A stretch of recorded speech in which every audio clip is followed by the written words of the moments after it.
You're now live with the big homie Madman UNG radio station. It's the Unsigned Artist Hangout, and we got an established artist in the building, a West Coast icon coming from Inglewood. You know what I'm saying? The brother got hits out, you know what I'm saying? He been on several labels before, been on tour, done music with a lot of independent entrepreneurs, with a lot of established artists. He got videos out there with major hits, major views, got a big IG, you know what I'm saying? This brother right here is a stand-up artist, you know what I'm saying? And there's not that many brothers that came out of Inglewood, you know what I'm saying? But this one right here, you know what I mean? He had a shine, he's still shining, and he making a major step to go another direction with this music, because music is like going in a different department, and he decided he not gonna stop, and he gonna keep smashing and smashing. We got the one and only Niqle Nut in the building. Yo, Niqle, what up? It's Niqle Nut, man, in the motherfucking building right now, man. Shout out to motherfucking my boy Madman, you know what I'm saying? And loving UNG, your whole vibe, you know, for a while. You know, we've been collaborating, trying to figure out how we was gonna do it, and I'm happy to be here, man. Hey, I'm proud you're here, man. You know what I'm saying? I've been banging your music forever. We finally got you in the station. Sure did. You know, I like the hits we can play on the radio, but I like your underground music. I do. The ones you can play on the radio, I mean, that's obvious. Underground, I play everything in this month. Yeah, I don't hate nothing. I go. For sure. You know what I'm saying? And lately, I've been doing a lot of. I love my underground, man, because you get to say what you want to say. Now, that's right. You know, radio is always good to grab the attention of the masses, but you know, it was always good to get into the little creases and to get these people who you really, you know, really interested in talking to and really getting to. Those are the street niggas, and that's what I look for. You know what I'm saying? Yo, you a street cat to the fullest, man. You know what I'm saying? Let me see, man. Let me start here, man. Who is Niqle Nut, man? Tell the world, man, who you are, dog. Well, Niqle Nut is Chestnut. My neighborhood, they call me Chestnut, little C Nut from my hood, and I got shot 5 times on the 5th Street, and ever since then, I changed my name to Niqle. I was in a wheelchair for 5 years also, so that five name actually followed me pretty much my whole life. So I just changed my name to Niqle. You know, when I got signed to record label Trevor's Records, they wanted to still call me Chestnut, and I still was Niqle, so we just split it in half, Niqle Nut. You know what I'm saying? Like an alter ego thing. So Nut and Niqle's 2 different motherfuckers, but I'm still the same person within them all in one. You get it? You know what I'm saying? I know the story, but some of the world that don't know, right? You know what I'm saying? Let's talk. How did you get out of the wheelchair? I got out of the wheelchair, man. Really, I don't know. I don't know. Was you going to therapy? Was you working out? I went to therapy. But therapy really only can do so much. They only can help with so much. They helped me a little bit, you know what I mean? But they told me only so much they can do. One day I might have been hanging out on the 5th Street with my homeboy Chestnut. He dropped me off, and he told me just to go chill in the crib. I chilled in the crib. I was watching Ricky Lake. This shit, man, and I just fucking, one of my legs started twitching. And ever since then, that twitch turned into a movement. That movement turned to a whole, you know, walking. And ever since then, I was, you know, I was no longer Lieutenant Dan. I was Forrest Gump. You know, I had the brace on my leg and shit, but I was happy that I could stand. So one of my records, I said, you know, I can't crip walk, but I'm glad that a crip could walk. I got you, lad. So, and that's pretty much how that happened. Right, that's more important. I mean? Yeah, hell yeah, it's more important because when you in a wheelchair, you know, your arms get buff. But you got everybody, you know, get the sincerity in their eyes that they always want to show empathy with you, which you don't need that. Sometimes you just want to get a hamburger and you don't need no one to shed a tear while you know, oh, I know what happened to you and all that. You know what I mean? I don't want to be too sympathetic and shit. So I was happy to do that. Also, you know, at the time now, I don't have as much enemies as I did when I was younger, but I used to think that being in a wheelchair, I take advantage. People take advantage of me. They see me. They ain't going to forget what I did to them. That's right. You know? So now I got the wheelchair. I feel a lot more adorable. I feel better about myself, and all out, man, it's a great thing. That's a beautiful blessing, man. And now you got this new mission. You're doing your music. Right. Was you doing your music back then at that time too? I was doing some music with Big Psych Outlaws, man. Rest in peace, Big Psych. He's the one who kind of got me started with this, man, with this music shit. He got me started with the music business, bro. I never was making music, but I would be in the studio with him. You know, first of all, you know, when I was younger, I was born in Brooklyn, and when I moved to Staten Island, Wu-Tang, all the niggas lived in the same block. This was before they really made it big. So I used to come out and see Old Dirty Bastard, Method Man,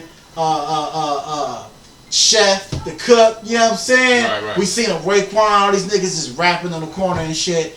And as a young nigga, I used to wanted to get in that circle, but you know, I couldn't get my feet wet yet. I got you. I think one day when I was probably like in 5th grade, man, this girl named Stephanie, I remember vividly, I was going to PS45 in Staten Island. I don't know if anybody from New York knows. Shout out Staten Island. I was in Staten Island and I busted a freestyle, but it wasn't a freestyle. It was Nas shit. I was rapping Nas shit. The bitch called me out and said, nigga, that's Nas shit. Boy, oh boy, ever since then I have to make my own raps, boy. Cause I was infatuated with rap, I just didn't know how to do it. I got you. But then the thing about rapping is having your own stories. You know what I'm saying? You know, everyone can. You know, I hear a lot of people say rappers sounding like other rappers, or a lot of people sound like alike. That could be cool, but you only can have your own story. Everyone is tailored to their own life, their own story. Right. So regardless if anyone sound like me or if they think I sound like somebody else, I have one story. My story is unique to me. That's right. And that's what makes me me. That's tight right there, man. You got history. Yeah. All right, you know what I'm saying? East, West, you got a balance. You know what I'm saying? I do got a balance. Now I see, I never knew you was born on the East, but now I see why your music is more universal instead of being close-minded. Right. You know what I'm saying? That's a blessing because some of these artists only got one lane. That's true. You got a few tunnels to go through, you know what I mean? Yeah. And me listening to your music, paying attention to it, I'm like, you know, I'm from the streets. I said, damn, this cat is hardcore. Man, you know, I was kind of disappointed that Treacherous Records didn't go all the way out and bang it. You know what I'm saying? I was like, what's the problem? He got the music that's hitting, you know what I'm saying? And they holding back. They more focused on one shot. You know well, at the time, I don't want to discredit my label and say that they did do that. But at the time, that one shot was popping or whatever. Was popping, and you know, honestly, they wanted me to be a part of the one shot, and at the time, I was going through problems, not like financial issues, but I had like my leg was broken and I just couldn't make it. I got you. So that was a missed opportunity for me within itself. I probably could have blossomed to something else off that, but me not being around, I lost that opportunity. But my label did what they can, but a lot of this stuff comes with money, popularity, and you know, during the time of me building Niqle music up, it played a good part in it. Crooked Eye helped me out a great deal. Schoolboy Q helped me out a great deal. Schoolboy gave me my first feature, which got me signed to a record label. Wow. Yeah. Before then, I was hanging out with other rappers, G Unit and shit. 40 Glock, and I met 50 and Lloyd Banks and all them cats and shit, you know what I mean? Never was signed to G Unit, but I was always around. 50? 50. He called me about 7 years ago, man. I still never met him, but I was in the station and the phone rang. It was him. And he was like, keep doing what you're doing. I still got the voicemail, and I still got the text that he hit me. I wish I could have recorded the actual live, you know what I'm saying? I said I'm going to show him when I sing, but it's all good, 50, you know what I'm saying? Keep doing what you do, big homie. He got power. He kept his head strong, young black man out here doing something positive. I'm all for you, man. Yeah, so shout out to 50, shout out to G Unit. Shout out to Thug Life Outlaws, man. Shout out to Crooked Eye. Thug Life Outlaws. I love that. Till we die. For sure. Parking this B.I.E. Nigga, I loved it, man. Sure. I loved it. I love going on tour with a lot of the Outlaws, man. We go on stage and, you know, it was just a feeling that you get when I went out with these guys. Yeah, man. they had a special blessing, man, and you went on tour with them too. The fans is ready and they waiting on you too, man. I know you got new heat coming. I do got new heat coming. We dropped Blue Moon last year. It's been doing pretty well. This year I'm on a new vibe. So, but my main thing is also, like, shout out to homie Fat Sean, but I also told Fat Sean too. He's another nigga who signed to Nas right now. I forget the record label, but it's coming out of the East though. It's coming out of the East though, but he's from Fresno. He's from Fresno. Yeah, he's from Fresno. That's cool. Nas reaching out to the West. Yeah, and you know, I told Fat Sean some shit one day that kind of like, I think it stuck with him, but it was real shit. Rappers have to actually live through shit. Right. So look, for instance, man, if you did an album and you want to put out more music, that's cool. But if you ain't got nothing to rap about, you just rapping. Right. So you might want to just chill for a minute. That's right. Just chill. Maybe you might need to go get a relationship, break up with the bitch. I got you. You know, you might need to, have a few fights. I don't know what you want to transpire. Yo, rest in peace, Debo. Come on, man. You know what I'm saying? You might need to do something. And that's what it was for me. For me, after Blue Moon, I said, I'm transitioning to something else. I need to build that. So right now I'm building the character up for the next album. And I don't know what it's going to be about or how I'm going to do it. But right now, man, thus far, man, this shit is the best shit I've ever done, man. Wow, I can't wait to hear it because my album is Imperialism. Okay. Right? And that album, that's kind of sort of how I got introduced to the Niqle Nut era. For sure. All right, because even though I'm affiliated with Crook and the Horseshoe Gang, at the time when y'all was working, I was working in Atlanta. You're right. And when I came back to the West and I came out to Treacherous Records, the first person I met as soon as I walked through the gate was you. Damn, and I didn't know that was you against the wall. And you was like, "What's up?" We started talking. We were just having a regular nigga conversation. You know what I'm saying? I remember that day. And next thing you know, they was like, "Yo, that's the homie Niqle, man. You know, he be getting it in from IBC." And I was like, "Yeah, you know my homie Bam?" We just started getting it in. Because I'm a street cat, you know what I'm saying? Yeah, for sure. So we started talking about Bam, and I started having flashbacks about Bam moving to Miami, signing with Thugs, Bone, and Harmony. Yeah. You know? And I said, "Let me get some of your music." And then he was trying to hook me up. And I said, damn, I want to hear his music. So while I'm riding around the streets, I happened to hit the block one day, and the homie had this CD right here. That's crazy. You know what I'm saying? See how that works? Full circle. He had this, but it was a bootleg CD. Damn, it was a bootleg. So I slapped it in the car, and the first song came on, Ain't Never Die. Gang banging ain't never died. And that shit just hit me. I want to know, is that Compton Gutter? I'm not sure. Okay. I'm not sure, but okay, because I want to give a shout out to Compton Gutter, man, because he turned a lot of people on me to my music, man. I don't know who it was I bought from the streets. Okay. This dude had a gang of CDs. Okay. And I just happened to see that. His ass be selling CDs worldwide. I don't know if he still do it because, CDs not too much of a thing now. Niggas do Bluetooth and shit. True. Which I got something to say about that. We don't know 10 years from now if this Bluetooth will give us cancer or something, my nigga, because, it's just kind of weird, man. I got you, Dr. You know what I'm saying? Too much radiation. It's just too much radiation, you know what I mean? But we don't know. We just living in time right now.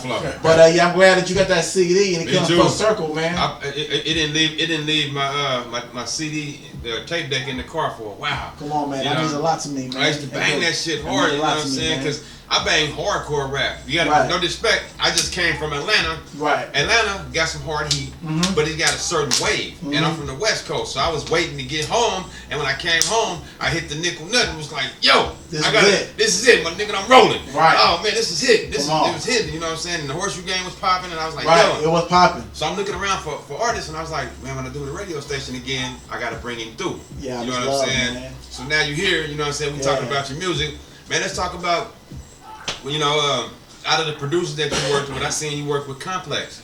Complex, yeah, Double Complex. Been fucking with Complex for years, man. I fucked with a lot of other producers. Bandplay, love Bandplay. That's my boy, man. Bandplay. Teddy Walton. Who you rolling with? Any of these artists? Any of these producers, engineers that you talking about now on your new project? Possibly Bandplay. Possibly Bandplay. Okay, Bandplay is the nigga, man. Is that right? And right now, man, he got the streets. I don't know if he's on my live right now or what, man, but he got the streets. He's fucking with that one nigga, Young Dolph and Gucci Mane right now. Young Dolph from Tennessee. Yeah. Memphis, I believe. Yeah, I know so Young Dolph. he's blocked all the way in, man. And he's been doing this thing, man. I'm so proud of him, man. I mean, 2-3 years ago, I remember him being in the studio. I don't want to say depressed, but just wasn't upbeat how he was now. And now, man, that's when I see him, he's just. That's a blessing. And I love to see that. Your music's gonna get played in the South strong. For sure. You know it's kind of already getting a buzz in the South. And I probably got more of a southern sound now. That's what they tell me, you know. I do listen to a lot of southern music, though. Okay. You know, I do. And you trying to work with any artists from the South? Yeah, I do. I would love to fuck with a lot of major artists, small artists. Yeah. Future, one of my biggest artists from the South that I love. Future, my nigga. Yeah. You know what I'm saying? I know he ain't really been doing much lately, but Future is still tight. Yeah, he still is dope, man. I know a lot of people don't have nothing good to say about Young Thug, about his apparel, but his music is always dope. Yeah, it always grabbed me. That's true. You know what I mean? Metro Boomin, 21 Savage. I listen to a lot of Southern rappers, man. So I always can kind of like switch off. West Coast, East Coast, South, whatever. For me, it doesn't even have a West Coast genre no more. I think music is just music. Right. And right. I don't, a West Coast have a distinct sound, but I don't think that's actually a West Coast song. I think that's more of the Bay Area sound. But whatever, I got where you're going with it. I got where you're going with that. Yeah, I got where you're going with that. I'm not into that lane. I don't. My categorize right, in one direction. I hear right. what you're saying. Like, yeah. And my homeboy Jeep Rico, the homie from the hood. Yeah, he West Coast out, and I don't step on toes. I got you. That's my boy. Yeah. I let him stay in that lane. I go over here. Yeah. It's enough money we all can eat. For sure. We don't gotta stay in each other's toes. So I never been a nigga who do another nigga doing whatever winning for you might not win for me. I got you. So I just go ahead and do universal and try to make music that I feel like to the heart that I can produce. I like how you said that because in the last interview I did with the brother that was in here, real life, I was asking him, what do you have unique? Because a lot of artists don't have like our era when we came up. KRS-One sounded like this. Ice-T sounded like this. Right. Each artist sounded different and had different waves. You know what I'm saying? And they stood for something. A lot of artists ain't really standing for nothing nowadays. You know what I'm saying? And a lot of artists don't understand. Shaka Khan, Stevie Wonder, back in the 70s, 60s, 50s, when they was performing, they would sell out an arena. But when it was over with, they couldn't sleep at the Hilton or the Holiday Inn. They had to sleep in the car on the bus or had to go to a different side of town. And the artists today, they just automatically just 50,000 my watch, and they just we in 5-star hotels, waking up with 3 bitches, not understanding. You able to do this now because Ray Charles and then put this down for you. For sure. You know what I'm saying? So I think that you should pump your brakes a little bit. Yeah. You just got blessed with $100K. For sure. All right, off of YouTube. Wasn't no YouTube when James Brown was out. Yeah, imagine if YouTube was out when Temptations and Isley Brothers was rocking. It'd be a different ballgame. Yeah, you know what I'm saying? Definitely. They got paid peanuts. They might have made what $30,000 a year, $100,000 a year. Y'all getting blessed with $5 million and $10 millions, and y'all blowing it. Don't blow it. We need to get our franchise back up on our game. Yeah, well, the shit is different, man, so much because when I was going to school, niggas was wearing gangbanging belts with the letters on it. For sure. And then now you see kids wearing fake Gucci belts. Now I know they might be fake. Now, it might be fake, right? But the intentions. Right. These kids is not getting out of high school wanting a Chevy no more. They want a farm. That's true. So the whole perception right now of material is inducive to rap and to how they produce their music. That's right. So also, you gotta give them a chance. The nigga got 100, he spent 50 on his watch, but man, that 50 that he spent on his watch, all that ever meant to him. Everything else didn't mean shit to him. That's right. And that's where I think is at right now. Yeah, I don't really knock him. I just say I hope and pray that somebody get to him and help him with a direction. Right. You know what I'm saying? That's all. Right. Just don't keep buying watches. You know what I'm saying? Come do what we used to do. Go downtown LA and go buy 300 watches and go get you a spot in the SWAT meeting. And now you slanging them. Now you got 10 watches for free. And you selling 290 watches. For sure. Something like that. But that's what our music is about, and your music can come from a real life. Right. You know what I'm saying? It's a real struggle, and you going somewhere with it, and you telling stories. You a good storyteller. I am a good. I don't want to put my tail. I don't like to brag about shit. Got you. When I was younger, I did. I love bragging. Right. But now I don't brag. I let other people. Okay. Because look, real niggas don't say they real niggas. Right. Other niggas say they real niggas, and that's how you know he a real nigga. Yeah.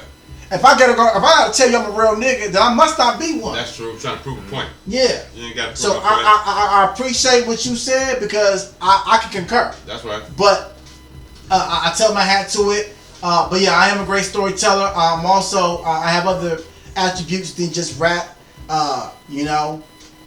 I can make people laugh. I'm like You're a comedian. ghostwriter too. Ghostwriter. I wrote for some cats. I don't want to say no names. Some big names. Big names. Yeah. For sure, 2 big names. Right. But we did paperwork and I don't speak on it. But I ain't gonna lie. They gave me that check. I went out and bought a $10,000. Bag. Rollie and all that. I did one when I did that. But you're from the block. Yeah, I'm from the block, and I ain't had shit. I had to feel it, Like Meek Mill said, man, it was something about that rollie when it first touched that wrist. I got you. You know what I'm saying? Yeah. But now I realize that the material things is nice to have them. I still have those things, man. Right. Last year when you met me, or maybe 2 years ago, man, I might have been at 200. I might have been 200 pounds, man. Right. Sipping syrup every day, getting big and shit. Now I lost so much weight. Now all that designer shit I bought, I gotta rebuy because that shit looking like I'm a nutty professor wearing that shit. Hey, now, you know man. what? I did the same thing too, man. You know what I'm saying? I had a transition also. I stopped eating salt. I ain't had no salt in about 2 years, and I ain't no chicken in about 3 years. And I gained weight big time. I used to weigh 165 all my life. Now I weigh 200 solid just all the time. Just straight 200. I can't lose it. I go 205, 195, 200. I'm just bouncing back and forth. And that's my ass. Right now I can't get past 165. I mean, goddamn, man, the nigga at the goddamn cleaners asked me, my eye keep asking me if I'm sick or something. Nah, nigga, I ain't sick. This is my original you look weight. nice and healthy. That's what it was. You know what I'm saying? Yeah, appreciate it, brother. You're where you're supposed to be at You know right what I'm now. saying? You Right know where what I'm I'm supposed to be at. That's You know right. what I'm saying? I mean, you got rid of all the poison. Right. That's why I stopped eating the salt. Get all the poison up out of About us. me. You know what I'm saying? Yeah. And the negative with the music and all that stuff too. You know, God kind of, you know, I was gonna ask you, can we talk about treacherous closing? We could talk about it. You know what I mean? We can talk about it. You know, that's a part of God too, where He kind of weeded everybody out for everybody to do certain things. Right. You know what I'm saying? And your new goal, you on a new label. No, I'm on the same level. You on the same label? They just changed the name to Blue House Records. All right, so now Treacherous is Blue House Records. Right. All right, who's on Blue House Records? There's new cats. One dude named P1. He's a young cat. There's a dude named Damien. He's not Mexican. He's like a Salvadorian. Okay. He does singing. There's a girl named Backwood Brat. Sounds like She's a Brett, female. Brentwood. She's youngster. I think that might be the only, and me, the only. Oh, it's not the cat, but I can't remember his name. So you headlining. I am. So basically, you the one who survived. You the last man standing. I am the last breed. Because at one time they had Nocturnal. They did. They had Big Crook. Sight. That Crook. Big Sight. Yeah. Plus they didn't have Snow on the Bluff, did they? Did they have Snow? I don't know. You know, at the time, I don't know, because when I came around with Big Sight, all I remember was Crooked Eye had that white Bentley, and that's all I cared about. That nigga in that white Bentley. I'm like, oh shit, I gotta give me a Bentley, man. I don't know what the hell, right? But yeah, they had a few niggas, and they still, they're actually still looking for artists out there. So you know, if you interested, you know, just keep on making your music. And they'll find you. You know, people always ask me how do you get fined by record. I like how you said that. Yeah, people always ask me how do I get fined, nigga. Just make music. Keep pushing. Don't stop. That's it. You know because how I got found, I got in through the back door because I hang with Big Sight, to be honest. But other artists who've been signed recently, it's been off Twitter. Oh, I seen this girl on Twitter. It was a video. I liked her, tapped on her shit, and I signed her. So I'm thinking, okay, to me, I'm not a manager, so I think to me it's crazy. Like, you don't know this motherfucker. You don't know what. But you know what? That's on you. And that's on the label. You do that. I'm an artist in the label, but I don't predict what they do. Right. So I step out the way, and I hope all the artists on the label succeeds. Me too. And I hope we can do something together one day. We can boss them. I'm not no hater. That's one thing. I'm not a hater. I've never been a hater, man. There's a lot of haters though. Big time. But one thing about haters is sometimes they're not actually haters. They wasn't born haters. A lot of times they just have a lack of success. That too. Understanding success. Yeah. You know, I had a nigga tell me one time, man. One of my closest friends told me that he couldn't see. I bought a BMW like 6 years ago. I don't got it anymore. But I remember he told me he don't want to see it. I remember I told him pull up in the front. All my homies just pumped him like, come to the front. Just bought me a 6 Series Beamer. Shit wet. Go see it. That nigga sitting there mad as a motherfucker. I'm like, hey, you ain't gonna come out? He like, nah, I only want to see it. I'm tired of niggas coming up and I'm never coming up.